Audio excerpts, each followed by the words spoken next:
Hi guys, my name is João from fountainpenadicted, and today I'm going to show you my vintage pen collection. First of all, I'm going to show you my old collection, and next I will do the writing sample of all these pens. The ink I'm going to use to write with the pens that are not inked is going to be Waterman Serenity Blue, and the paper is going to be a Rhodia ruled 80 GSM paper. Just one thing, one pen here is not mine, this one is not mine, it was borrowed from my dad, so I could make a different video. I'm going to show you all the pens, but I'm going to put them aside just because of focus from the camera, from my phone. The first pen is this Pelikan M400. It was my grill pen from a long time. Since I started collecting fountain pens, I started loving these Pelikans. I think this green looks awesome. As you know, the color of the pen is green-black. It's the usual Pelikan name for this pen. It is an M400 from the first generation, from the year 82 to 97, early 2000s. It is a piston filler and has a 14 karat gold nib in extra fine. I don't really think this is an extra fine, or if it is, it has an architect nib in it, because it writes really broad. This is the famous Pelikan flexi nib, vintage flexi nib, but this grind is a bit different. I'd like the rounded ball tip as usual. Not that I dislike this one, but isn't my favorite. I have to change it, but it's very difficult, and these nibs are expensive right now, so might be not a thing for now. The next pen is the first pen I get from this brand. It's another German brand, and it's Montblanc. It's one of my favorite brands too. Sorry, focus. Okay. And this is a Montblanc generation in the color Bordeaux, maybe, I don't know really how to spell it. It has a 14 karat gold nib too, and to be honest, I don't really know the nib point, but I think it's an M, but it's a bit strange. I'm not really sure. It doesn't say in the nib, so I don't really know. This pen is a cartridge converter pen, and might tell you that the Montblanc converter is the most gorgeous converter I have ever seen. I really love this one. I don't really know why, but it's amazing. This gold trim, I can't spell it, but this pen has a big, not a big problem, but annoying problem, that when it's kept for a long time, the ink or some ink comes off the nib, and usually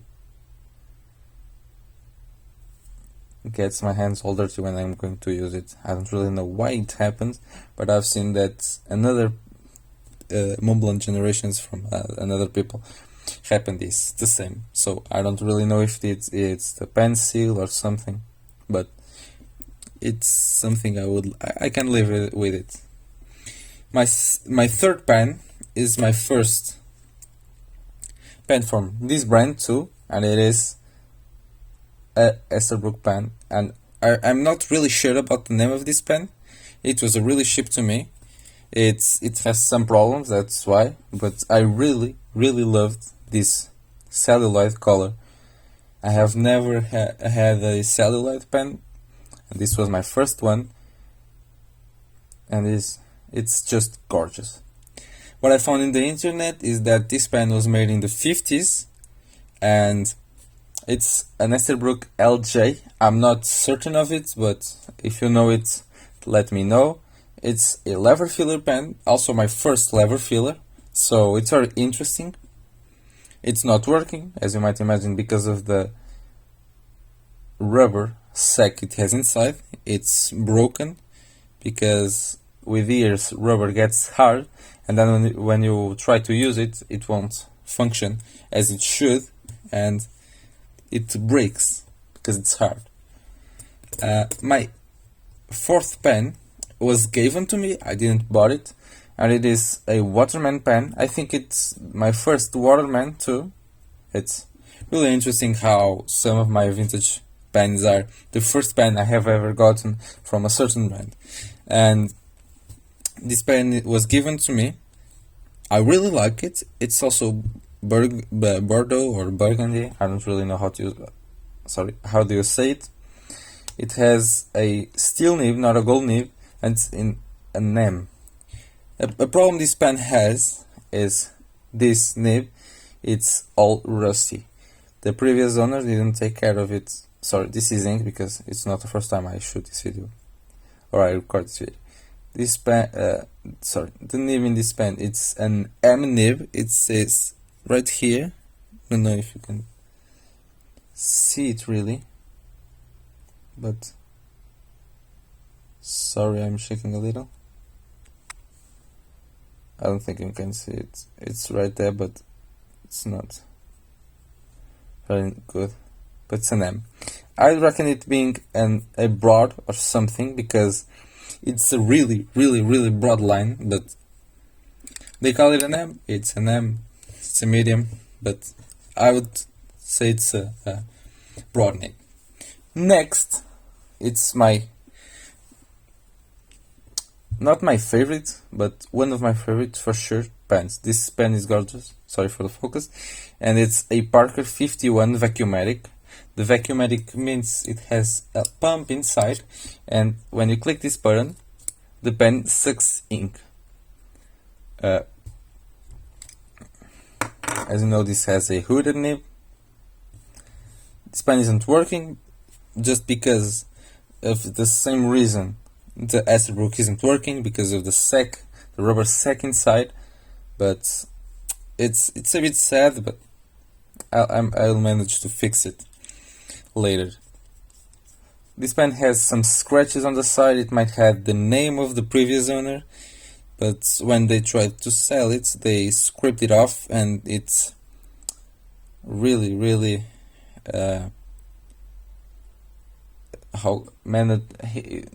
the previous owner managed to not break but scratch and make this pen be going to trash, make this pen really sad, I'd say. It's sad to see it in this condition. Such a gorgeous pen. This cap is the gold filled cap, 14 karat. It has the gem here. It's gorgeous, but it's a bit sad how it was treated. Now I don't really know a lot about this pen. I know it's a Tombow. It's from Japan, from the year 2000. This color is like a bluish, grayish blue maybe. It's a Tombow object. It's a gorgeous pen. Doesn't write really well, but I consider it one of my favorites because it was given to me from my dad, so it has a big sentimental value. Next, two pens at the same time, two unbranded pens. I can't really find anything about them. This one I bought, this one was given to me. I do like this pen a lot, but it doesn't write really well. It's not the best pen, but it's certainly very gorgeous. I really like it. It has the looks of a vintage pen, I think. But as I told you, I haven't told you, sorry, it's piston filler. That works very well, this piston filler, for the years it has. It's maybe from the 90s or the 80s, I can't really say. It has the ridden tip nib, iridium point it says. It's, I don't know, a nice pen. It was cheap, so I bought it. This pen was given to me, and both are black with the gold trim. This one is a way thinner pen, but has a similar nib, and I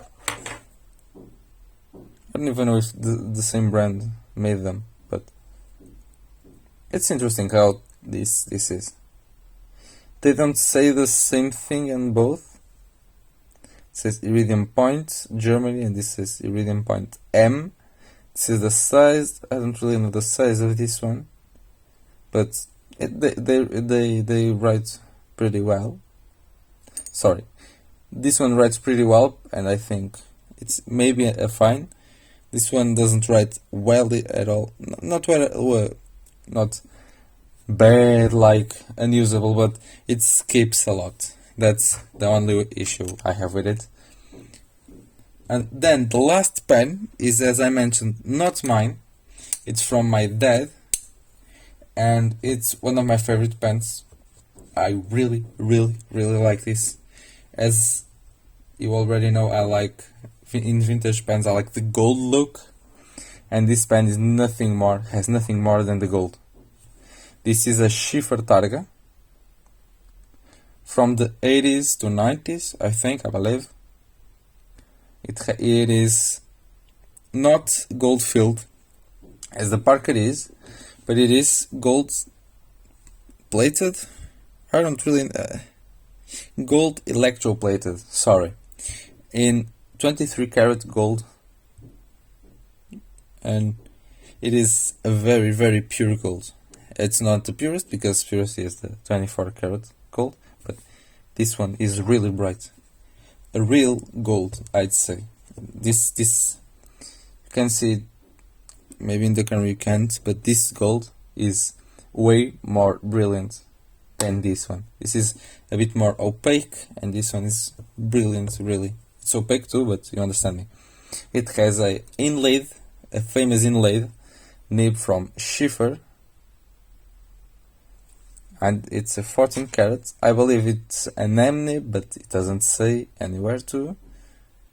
It's very gorgeous. Now, going to the writing sample. I'm going to start with the inked pens, because it's easier to me to do them like this right now. And this Pelikan M400 has a Pelikan ink in it. Just focus, okay.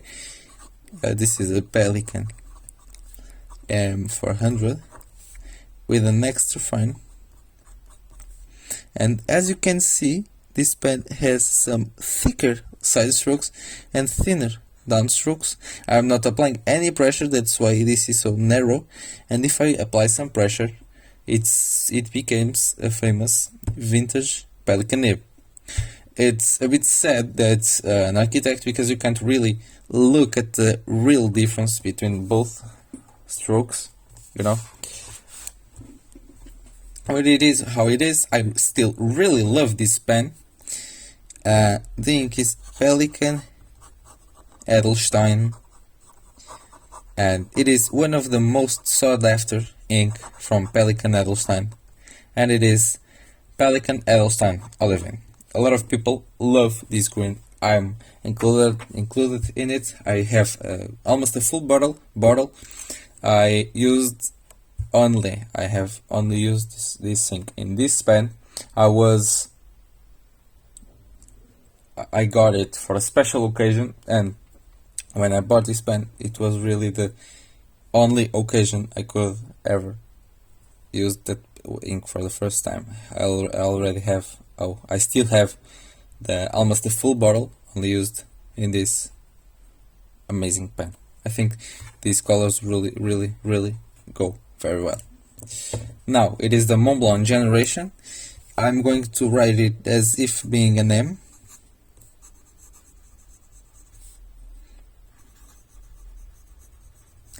It's a very smooth 14 karat gold nib, but not as springy, as I would say, as this Pelikan one.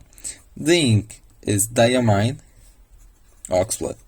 As you might know, or for people know that know me, I really like diamond inks. I don't know why, but I really enjoy writing with them. Now, the last ink pen I have is this Schiffer Targa. Regarding the writing of it, if you have ever used a Schiffer pen before, or this inlaid 14 karat, it's just awesome. I really love the writing in this 14 karat gold inlaid Schiffer nib. Sorry, I told you the whole name of it again because this nib, I have no words for it. It's just smooth, springy, not too much, not too little. It's for me the pinnacle of the perfection in a nib. I really like this nib. It's a Schiffer Targa. And the ink is, one more time, a diamine ink. It's diamine Asa blue. And this pen is very wet. Very wet. It's, I don't know, I can't express with words how marvelous this pen is. It's gorgeous, writes amazing. The previous owner treated this pen really well.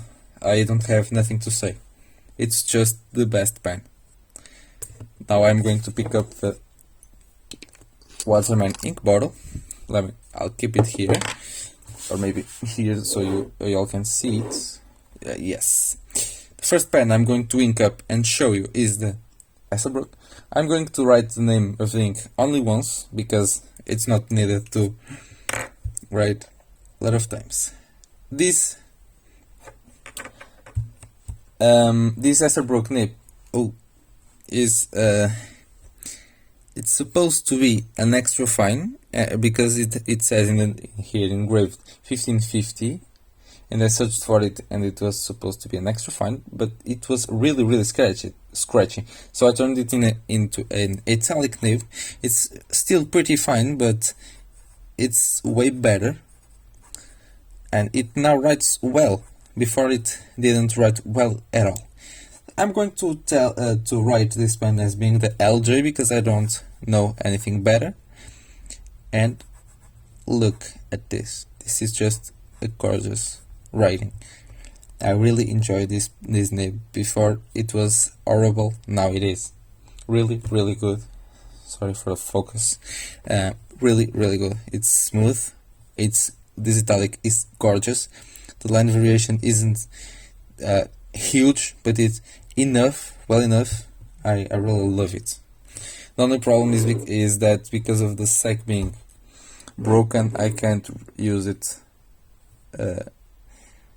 for a lot of time without having to re-ink it again. But I'm not really sure about it, but I think this nib is ebonite, so it writes amazing. The ink, as you know, it's Waterman Serenity Blue. If you have any other recommendation for vintage pens regarding the ink, tell me. I'll be more than welcome. You are more than welcome to comment about this video. This pen is the Waterman, and it already has some ink inside, but let me ink it again. As you can see, this pen is wet, very wet. If I just do this, the ink is going to be all over the place. My most wet ink is a new ink. My wettest pen is a new pen, is an Evoler, and I think it just wins this pen for a little, only a little.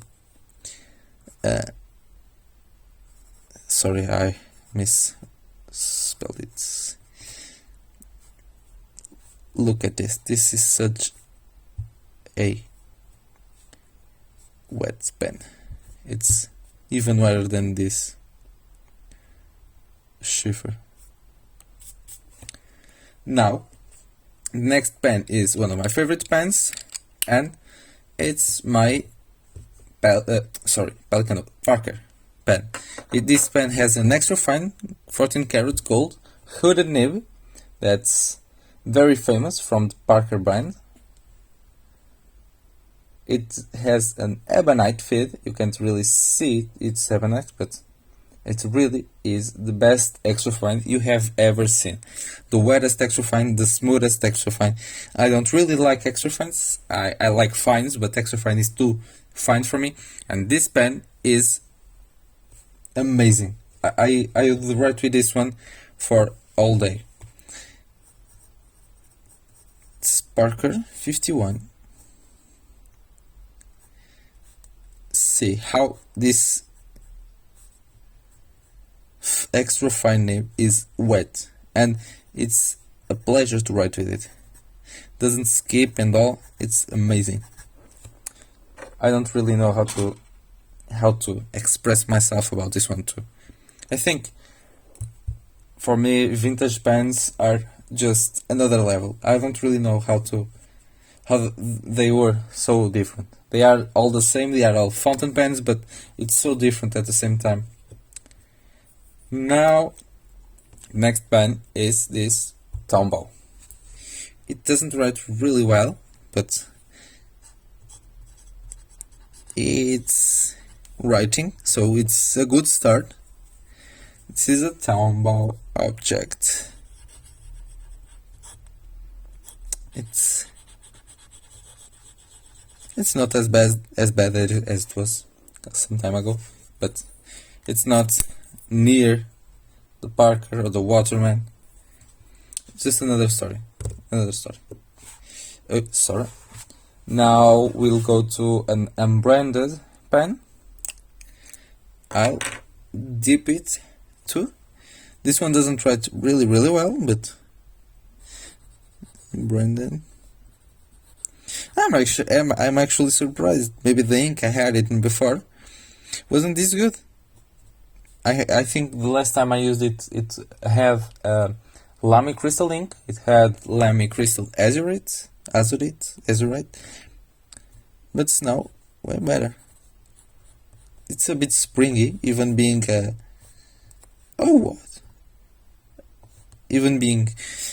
steel nib. It's very springy, but I'm just surprised. This pen is very wet.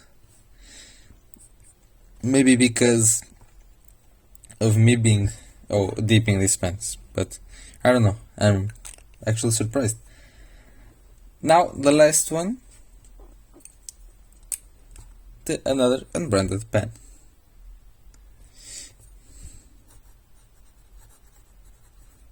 I'm actually surprised that this pen isn't writing as well as the other.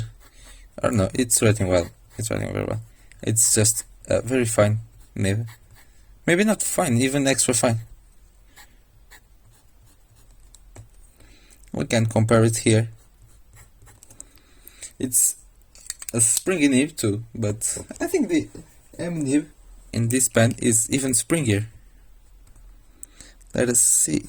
Yeah, it's the other one might be a extra fine. But yeah. So my friends, thank you a lot. As you already know, I am João from Fountain. Sorry. Let me write again. Fountain Pen Addicted. Don't forget, addicted with only one D. I hope you have enjoyed this video. Hope to see you next time here. Please let a comment or write a comment about how you thought this video was, if I should get something better. I'm always grateful for all the comments, so keep me up to date, let me know what you thought. Please give me your like, subscribe, and see you next time.